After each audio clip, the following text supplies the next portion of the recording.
just 2 days ago of basketball. That's all that separated two desperate teams from the NBA's dreaded play-in tournament. And inside a packed FedEx Forum, with the 6th seed hanging in the balance, Anthony Edwards didn't just rise to the moment, he detonated. This is a full breakdown of one of the most pivotal games of the season, featuring a historic third quarter, Ja Morant's grenade celebration after a $75,000 fine, and the Wolves delivering a knockout punch that could reshape the entire Western Conference bracket. Let's get into it.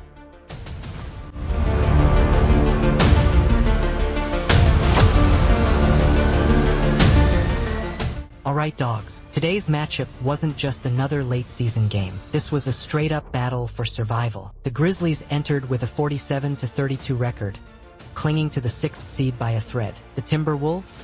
Just a game behind at 46-33. One win could mean automatic playoff entry. One loss could mean 2 elimination games just to see round 1. The stakes were sky high, and that pressure? It brought out the very best and the very worst from both sides. The Grizzlies got first blood, Ja Morant attacking downhill, putting defenders in the spin cycle and scoring over Rudy Gobert with wild acrobatics. Secure that 6th spot in the West. Grizzlies get first crack at it, and it's a bucket. But even in that first quarter, you saw signs that Anthony Edwards wanted every bit of the smoke. Highlight for Anthony Edwards. Edwards called his own number early, pulling up with confidence, knocking down threes off Gobert screens, and talking right back to Ja. Wolves by 2. Edwards around a Gobert screen. What was clear from the jump?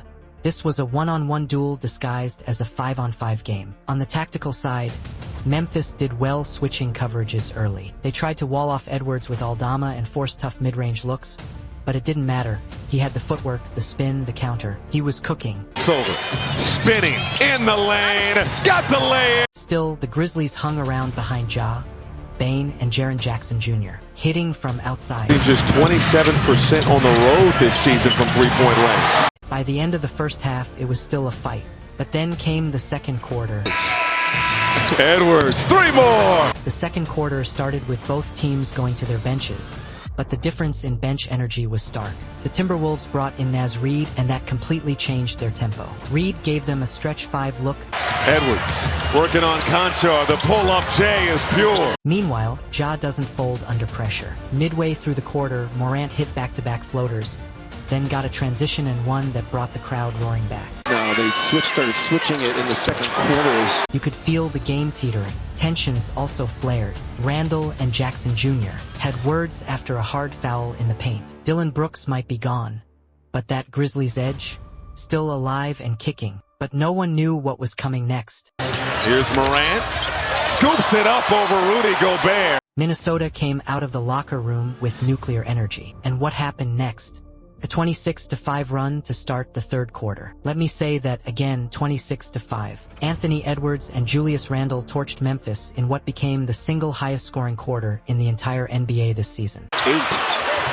Off the offensive rebound, Edwards! 52 points in 12 minutes. That's not basketball, that's a fire alarm. And it wasn't just shot making, it was the how. Pick and rolls with Gobert leading to open threes. Out of trouble, fires a 3! Swing passes off one-dribble drives. Randall isolations from the high post. They made 18 of 21 shots.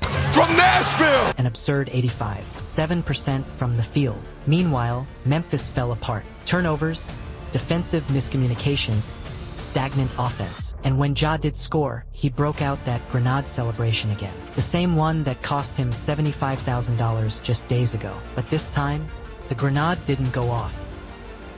The Timberwolves entered the fourth quarter hanging by a thread. Every possession mattered, and yet, when they needed composure most, their offense unraveled. Minnesota had been electric through 3 quarters, but the final frame? That was where it all fell apart. Missed shots, 9 of them, wide open looks, short-armed runners, even layups, they couldn't buy a bucket. Meanwhile, Memphis smelled blood. First, Ja Morant launched from deep, flash. Tonight, here is Morant, got a 3. Then again, heat check. He missed, but the play wasn't over. Scottie Pippen Jr. snagged the offensive board, kicked it back to Ja in the corner. This time, he didn't settle. He attacked, twisted through traffic, and finished through contact. And won. He drives, he hangs, and he scores! And won! You could feel the shift. Bane, cool and collected, drained a ridiculous jumper. Jaren Jackson Jr., spacing the floor, waited in the corner like a silent assassin. When the ball swung to him, cash, a dagger three. Jackson sets up for three. Jackson! Suddenly, a game that had been a grind was blown wide open. The Wolves were down 10. The Grizzlies didn't just take control, they snatched it. While the Timberwolves bricked their way out of the game, Memphis ran with a purpose. Every cut was sharper, every pass more deliberate, every rebound, especially by Pippen Jr., was a second chance waiting to become a highlight. As the clock ticked under a minute, GG Jackson dribbled out the final seconds. No celebrations, just business. The Grizzlies knew this wasn't the finals, but it felt like a statement. The Wolves?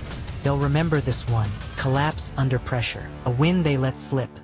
And just like that, the Timberwolves didn't just win, they sent a message. Anthony Edwards isn't waiting his turn anymore. He's leading this team. Every possession, every play. Rudy Gobert? Dominating the paint and finally silencing the critics. This isn't the same Wolves team from a year ago. This squad is sharper, tougher, and more locked in than ever. And for the Grizzlies, Ja Morant's grenade celebration lit up the internet.